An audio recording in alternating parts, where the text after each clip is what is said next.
Ya ikhwan yang baru hijrah, setelah mendengar kajian Ustadz di YouTube membahas tentang makanan haram masuk ke dalam tubuh akan dibakar dengan api neraka. Begini Pak Ustadz, sebelumnya saya pernah kerja di sebuah toko roti terbesar, yang setelah itu saya pindah ke toko roti yang menjadi saingan tempat kerja sebelumnya.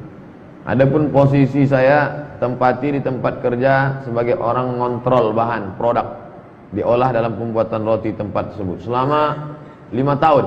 Begitu banyak bahan baku di toko roti ini tak halal. Untung saya tak pernah beli, selalu dikasih orang aja, tapi tak saya makan. Namun toko roti ini mendapatkan label halal. Iya, karena yang dikasih label kan sampel aja. Mana sampel ini cop dah, habis itu mana orang nengok lagi. Habis lagi nak tipu, tak apa-apa tepung cacing lah, entah apa. Setiap ada sidak pemerintah, atasan saya selalu menyuruh saya dan rekan-rekan menyembunyikan produk yang tak halal itu. Oh, jahatnya. Patutlah otak kita kesetanan aja. Asik makan haram. Apa yang terjadi, pertanyaan saya, halalkah rezeki yang saya dapatkan dari situ? Sedangkan saat ini mencari pekerjaan sangat susah. Carilah yang halal. Sementara dapat yang halal tu, makan aja lah yang haram tu dulu. Anggap makan babi. Cari selama sebulan nih jamaah. Inilah maunya kita, jangan cuma ngaji saja, tapi ada daftar. Bapak fulan, pekerjaan sini, perlu karyawan sekian orang. Jadi kita semacam biro juga. Bukan biro jodoh. Biro. Jadi di sudut sana ada anak muda yang mau hijrah meninggalkan pekerjaan syubhat.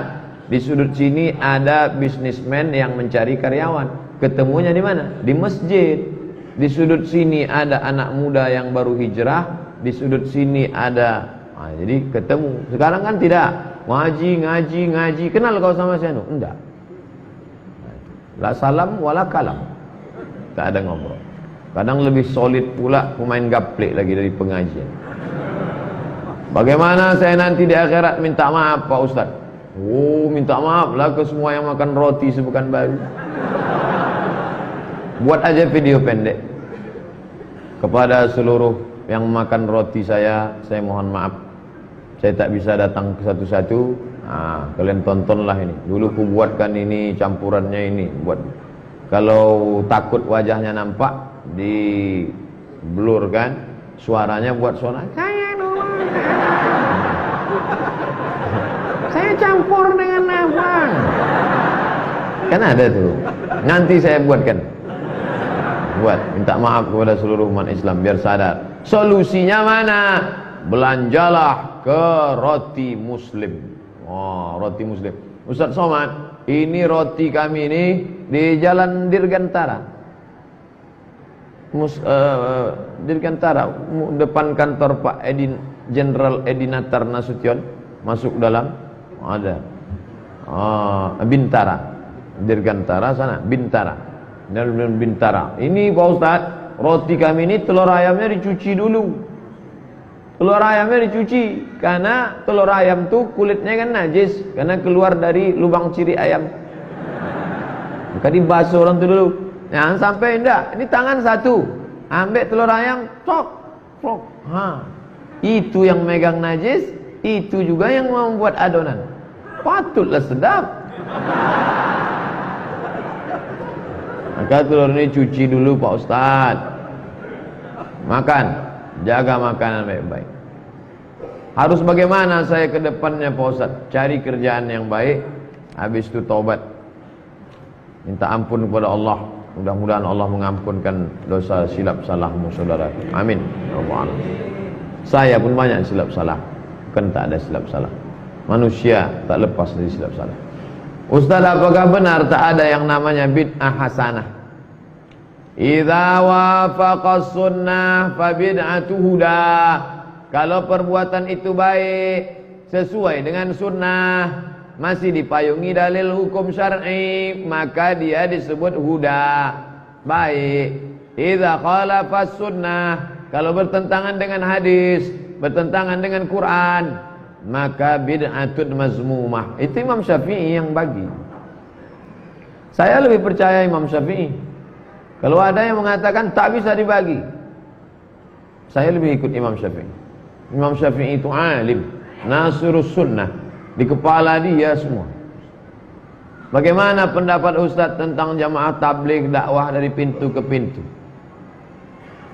Jamaah tabligh lah yang mengajak orang ke masjid. Abdul Somad menceramahi orang dalam masjid. Udah duduk orang dalam masjid, baru datang Abdul Somad. Yang mengajak ke pintu-pintu.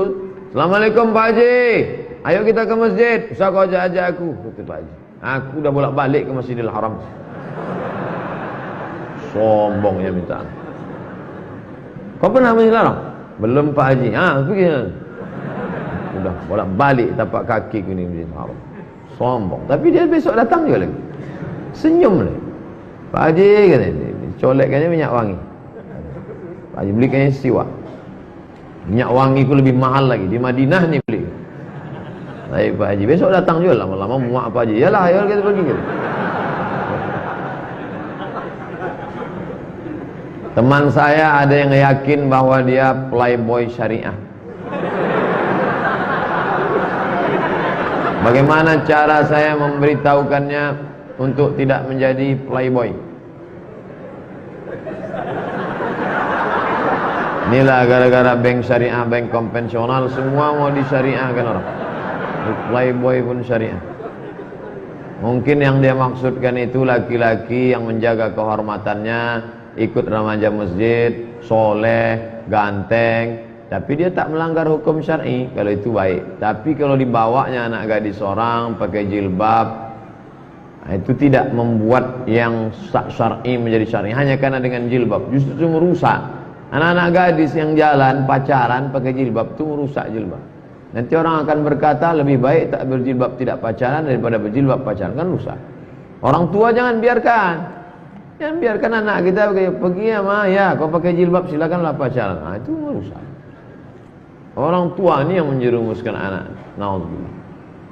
Saya mau bertanya Pak Ustaz, apakah benar jika memajang foto anak akan menyebabkan anak kita kena penyakit ain? Dan apa itu penyakit ain? Al-ainu haq. Ain itu hak.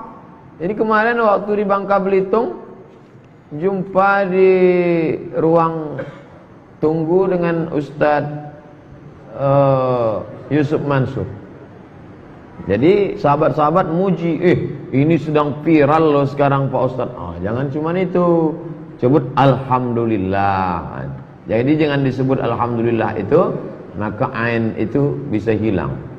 Orang berdagang megah mewah, lalu dia katakan, wah hebat sekarang. Itu bisa ain, bisa hilang dia.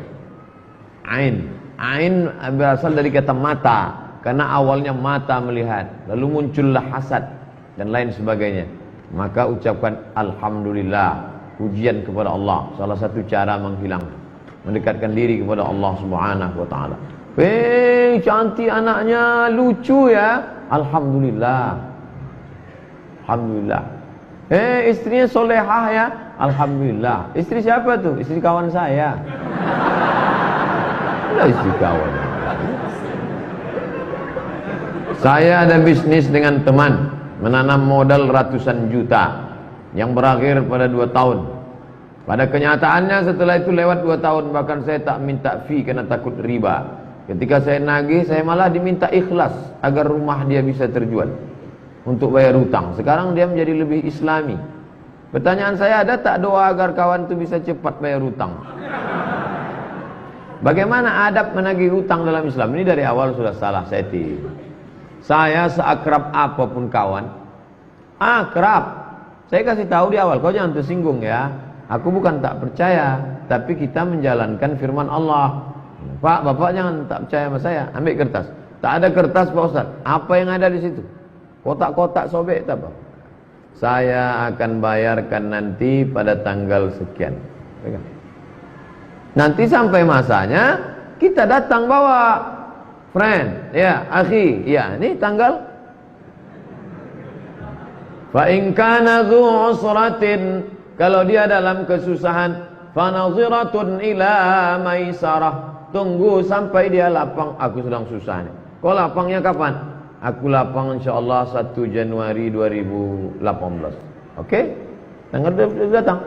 Tapi yang paling bagus adalah wa anta saddaqu khairul lakum. Kalau kau sedekahkan itu lebih baik. Datang tak bisa, karena kau tak bisa aku sedekahkan aja. Lebih baik. Tapi yang menghafal ayat ini kita yang mengasih pinjaman. Sekarang kan yang menghafal yang minjam tuh.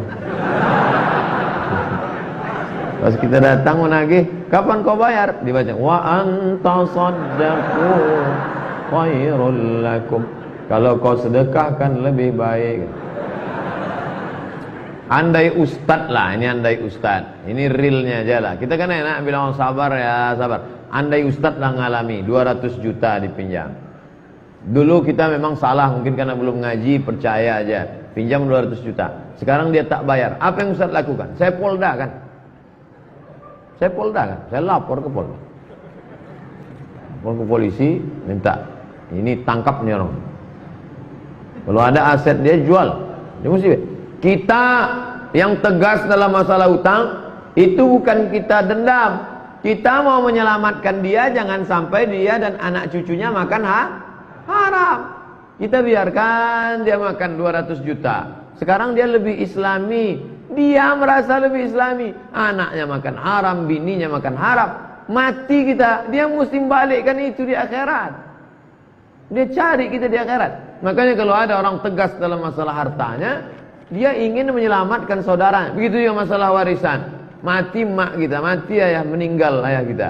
Lalu abang ni menahan surat tanah, tak dia bagi. Kita diam aja. Itu bukan berarti kita sayang sama saudara. Kita sudah membiarkan dia anak bininya makan haram. Maka kita tegakkan hukum. Bagi bang. Kalau abang tak bagi, ku polisi kan abang.